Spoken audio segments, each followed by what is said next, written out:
இயேசு கிறிஸ்துவின் நாமத்தினால் உங்களுக்கு என் அன்பின் நல்வாழ்த்துக்கள்.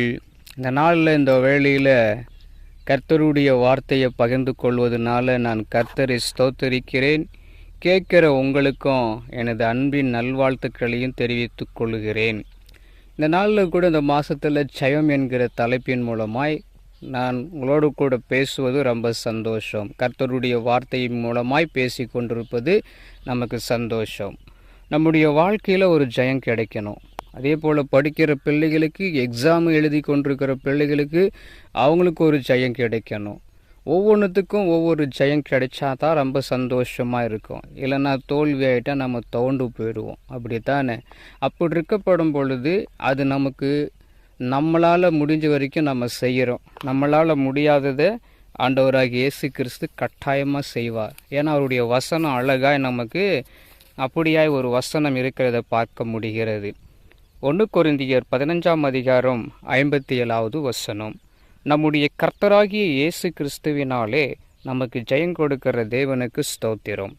நம்முடைய கர்த்தராகிய இயேசு கிறிஸ்துவினாலே நமக்கு ஜெயம் கொடுக்கிற தேவனுக்கு ஸ்தோத்திரம். அல்லேலூயா. நமக்கு ஜெயம் கொடுக்கிறவர் இயேசு கிறிஸ்து மாத்திரம்தான். நீங்கள் பார்த்தீங்கன்னா உலகத்தை நம்ம ஜெயிக்கணும்னா நம்முடைய பலத்தினால் முடியாது. நம்முடைய பலத்தினாலோ நம்முடைய பராக்கிரமத்தினாலோ நம்மளால் செய்ய முடியாது. ஆண்டவராகிய இயேசு கிறிஸ்துவின் நாமத்தினால் நமக்கு ஜெயம் கிடைக்கும்.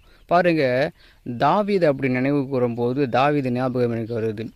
தாவீது பார்க்கும் பொழுது அவனுடைய சகோதரனை பார்ப்பதற்காக அந்த பட்டாளத்துக்கு போகும் பொழுது அங்கே கோலியாத்து என்கிற மனுஷன் என்ன பண்ணுறாரு, அடிக்கடி வந்து எல்லாரையும் அதட்டி கொண்டிருக்கிறார். அது மாத்திரம் இல்லை, இஸ்ரவேலின் தேவனாகிய கர்த்தரின் நாமத்தை தூசித்து கொண்டிருக்கிறாரு.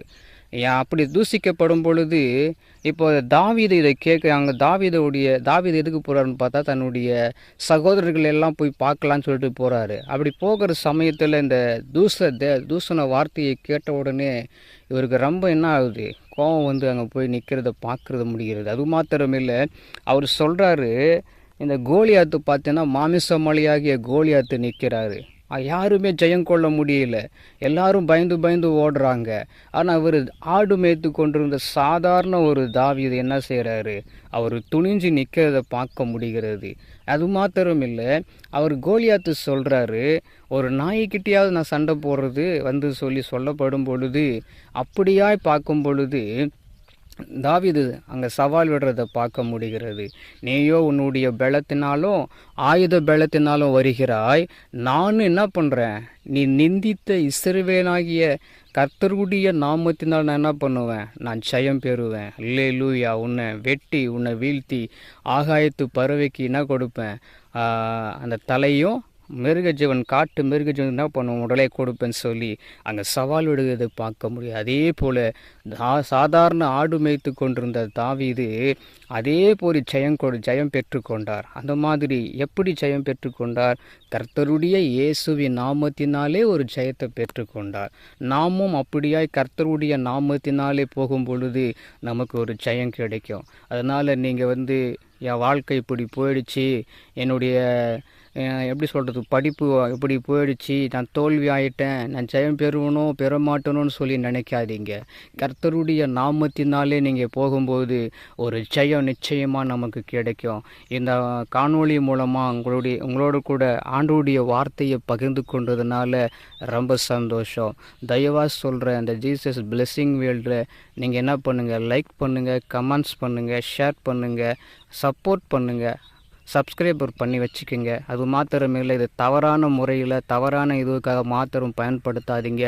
நீங்கள் கமெண்ட்ஸ் போடுறனாலும் பரவாயில்லை, நீங்கள் கமெண்ட்ஸ் போட்டு அநேகருக்கு இதை தெரியப்படுத்துங்க. கர்த்தர் நம்மளை ஆசீர்வதிப்பார். ஜெபம் பண்ணுவோமா? எங்களை கிருபையாக நேசிக்கிற எங்கள் அன்பின் நல்ல தகப்பனே, ஆண்டவரே, நீங்கள் கொடுக்கிற அந்த இயேசு கிறிஸ்துவின் நாமத்தினால் நமக்கு ஜெயம் கிடைக்கிற தேவனுக்கு ஸ்தோத்திரம். நம்முடைய கர்த்தராகிய இயேசு கிறிஸ்துவினாலே நமக்கு ஜெயம் கொடுக்கிற இயேசுவின் நாமத்தினால் தேவனுக்கு ஸ்தோத்திரம் சொல்லி நாங்கள் வசனத்தில் பார்க்குறோமே. அப்படி என்னுடைய கர்த்தராகிய தேவனே, நீங்கள் அற்புதம் அதிசயம் காண பண்ணி எங்கள் வாழ்க்கையில் ஒரு பெரிய காரியங்களை வாய்க்க பண்ண கிருபை செய்யும். உம்முடைய நாமத்தினால் நாங்கள் ஜெயம் பெற்றுக்கொள்ள கிருபை செய்யும். நீங்கள் ஜெயம் கொடுக்கிற தேவனாக இருக்கிறதுக்காக ஸ்தோத்திரம். பெரிய காரியங்கள் எங்கள் வாழ்க்கையில் நாங்கள் எதிர்பார்க்கிறோம். அற்புதம் செய்யும். இயேசுவின் நாமத்தில் ஆமென்.